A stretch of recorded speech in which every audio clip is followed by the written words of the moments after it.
Assalamualaikum warahmatullahi wabarakatuh. Saudaraku, apa yang ada dalam pikiran kita saat ini? Ingatkah kita dengan segelintir nafas yang rapuh, menyatu dengan raga, namun dengan mudah dapat terlepas? Jika kita tak segan merenung, jika kita masih mengaku punya hati, jika kita masih mengaku hamba Allah, kita mengakui bahwa tiada manusia yang luput dari dosa. Kita mengakui dosa kita mungkin telah memenuhi bumi. Lalu kenapa kita diam dan betah bernafas dalam lembah dosa yang pengap? Saudaraku, kita mengakui kematian akan menjemput kita. Kita mengakui takut mati lantaran dosa masih bertumpuk, iman berantakan, dan ibadah begitu buruk. Apakah dengan demikian kematian akan tertunda? Tidak. Kematian tak akan pedulikan dosa. Kita selalu menunda-nunda untuk hidup sesuai dengan perintah agama. Apakah kita mengira kematian akan menunggu sampai hati kita sempurna bersih? Kita sering berkata, ibadah nanti kalau sudah berkeluarga atau di waktu tua. Apakah kematian akan menunggu hingga kita berkeluarga atau tua? Jawabannya tidak. Tidak sama sekali. Jika saat ini kita penuh dengan maksiat, berzina, membuka aurat, berjudi, mabuk, berbuat syirik, mengupat, menghina, mencela, berkata-kata kotor, menipu, mencuri, dan melakukan hal-hal yang membuat Allah murka. Lalu kematian itu datang. Sakaratul maut seperti mencengkeram tubuh. Semua terasa kaku. Lidah pun keluh. Penglihatan sirna. Dingin begitu terasa. Lapar dan dahaga sungguh tiada terkira. Lalu datang malaikat dengan wajah hitam dan sangat mengerikan. Dia merenggut nyawa kita seketika. Rasa sakitnya tak terbilang kata-kata, saudaraku. Tiada sakit yang sesakit itu. Lebih sakit daripada dikuliti hidup-hidup. Dan tamatlah riwayat kehidupan kita.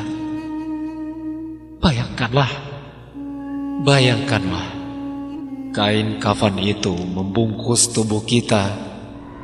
Kita dimasukkan ke dalam lubang hitam yang sempit.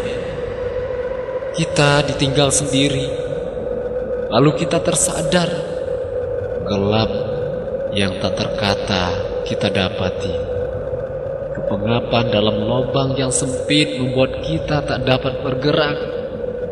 Lalu terdengar suara yang lebih dahsyat dari halilintar. Suara dari malaikat menghujani kita dengan pertanyaan. Dia begitu menakutkan. Tiada rasa takut setakut itu yang pernah kita rasakan. Lalu kita tak bisa menjawab apa-apa, saudaraku. Amalan kita buruk. Seluruh anggota tubuh memberi pengakuan atas maksiat yang kita lakukan ketika hidup. Cambuk api melesat ke tubuh kita. Pukulan-pukulan dahsyat mengganjang tubuh ini. Api yang panas menyembur. Dinding lahat menyempit. Gemeretak tulang belulang kita terhimpit dan terjepit. Suara pekikan dan teriakan menahan sakit pun melengking. Oh, ini tidak pernah berhenti sedetik pun. Tak berhenti sedetik pun. Hingga kita memohon, Ya Allah, ampuni aku sungguh menyesal. Izinkan aku hidup sekali lagi ya Allah, sekali lagi saja. Niscaya aku akan menjadi seorang hamba yang taat. Akan kugunakan seluruh hidup untuk beribadah. Permohonan kita sia-sia. Sudah terlambat. Sangat terlambat. Kenapa dulu ketika diberi kesempatan untuk bertaubat kita sia-siakan? Setiap detik kita diberi kesempatan untuk bertaubat, tapi kita gunakan waktu untuk mengejar kelezatan dunia semata.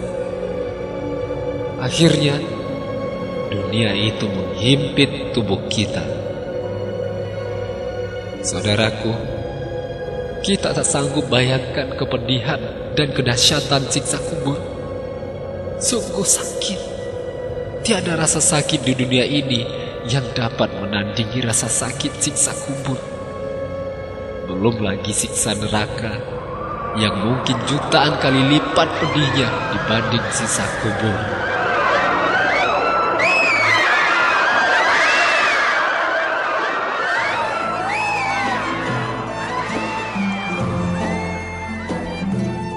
Ternyata saat ini kita masih hidup. Ternyata kita masih bernafas. Kita lihat sekeliling, masih ada keluarga yang menyayangi kita, sanak saudara dan teman-teman. Lalu apa yang kita lakukan sekarang? Apa yang kita lakukan setelah mengetahui azab Allah sangat teramat pedih? Masih sanggupkah untuk tidak sholat, durhaka kepada orang tua, tidak berhijab, membusungkan dada dengan angkuh karena menganggap diri kita yang paling hebat dan kuat, berzina, bermesraan dengan lawan jenis yang belum halal, tidak bertegur sapa, mabuk, berjudi, mencuri, menipu, dan lain sebagainya? Masih sanggupkah kita melakukan semua itu? Jika kita masih sanggup, betapa beraninya kita merancang azab untuk diri kita sendiri. Saat ini kita masih hidup, saudaraku, masih punya kesempatan, masih punya rezeki, masih bisa makan dan minum. Lalu di mana letak rasa syukur kita? Bayangkan, jika saat ini diri kita dikelilingi oleh cinta dari orang-orang terkasih, hanya kabar gembira yang tertulis dalam lembar cerita kita, maka manjakanlah mereka dengan kasih sayang kita. Syukurilah keberadaan mereka, siapa yang menghadirkan mereka di sisi kita. Karena sewaktu-waktu Sang Pemilik dapat saja mengambil mereka dari kehidupan kita, dan kita akan canggung seperti burung kehilangan sayap. Dan hikayat indah bisa berganti dengan air mata. Kisah bahagia hanya tinggal cerita yang terekam dalam pita kehidupan. Saat sedih, tiada lagi yang mengusap air mata kita. Saat sakit, tiada lagi yang membelai dan merawat. Saat kita pergi, tiada lagi yang mengatakan, hati-hati, jangan telat pulang. Ketika kita kembali pulang, tidak ada lagi yang berkata, kami menunggu kedatanganmu, mari kita makan bersama. Tiada lagi yang menyuruh istirahat saat gelap telah menguasai malam. Tangisan akan menjadi nyanyian pengantar tidur, air mata sebagai pembasuh muka saat terbangun. Ketika kerabat datang ingin merawat kita, kita malu, karena selama ini kita tiada peduli kepada mereka. Jika ingin menangis, maka menangislah sekarang, selagi mereka masih ada dan selagi kita masih hidup. Sebelum menangis saat menyesal atas kepergian mereka. Berbaktilah, berbagi kasih sayanglah selagi ada kesempatan. Mereka Keluarga adalah orang-orang yang berarti dan tak tertandingi. Tengoklah keluar sana, banyak insan yang hidup sendiri tanpa ada penghibur hati. Suka duka, sakit senang dijalani sendiri. Jadikanlah itu sebagai pedoman agar subur rasa syukur kita. Kita boleh benci kemiskinan, tapi kasihilah orang-orang miskin. Kita boleh tidak suka jadi yatim piatu, tapi sayangilah anak-anak yatim piatu. Ya Allah, sesungguhnya kamilah yang menzolimi diri kami sendiri. Kami lari dari kenikmatan yang Engkau janjikan dengan lebih mengutamakan dunia. Padahal semua yang Engkau perintahkan hanyalah untuk kebahagiaan kami. Tapi betapa bodohnya kami yang memilih kenikmatan sesaat daripada kejayaan yang abadi. Ya Allah, inilah hamba yang pekat dalam balutan dosa, memohon ampunan kepadamu, memohon kasih sayangmu. Betapa zolimnya diri ini, betapa banyak anggota tubuh ini yang telah hamba kotori dengan dosa, betapa banyak orang yang telah hamba sakiti, betapa banyak hak orang yang telah hamba ambil. Rasa benci, dendam, sakit hati, mengupad, sombong, ria dan banyak lagi yang ada dalam jiwa ini. Begitu kotornya hamba ya Allah. Ternyata beginilah hamba yang hanya mampu berbuat dosa. Hamba benar-benar tidak tahu diri.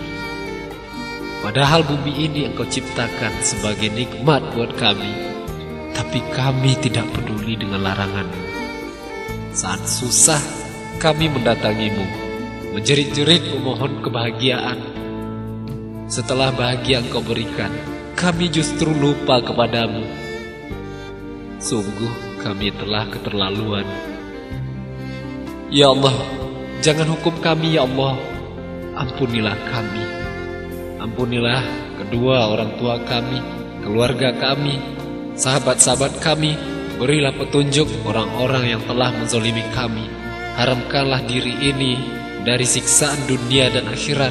Sucikan hati kami, tanamkan iman di dalam hati kami. Satukan kami di surga nanti dengan orang tua kami, dengan keluarga kami, dan dengan sahabat-sahabat kami. Ya Allah, ampunilah kami.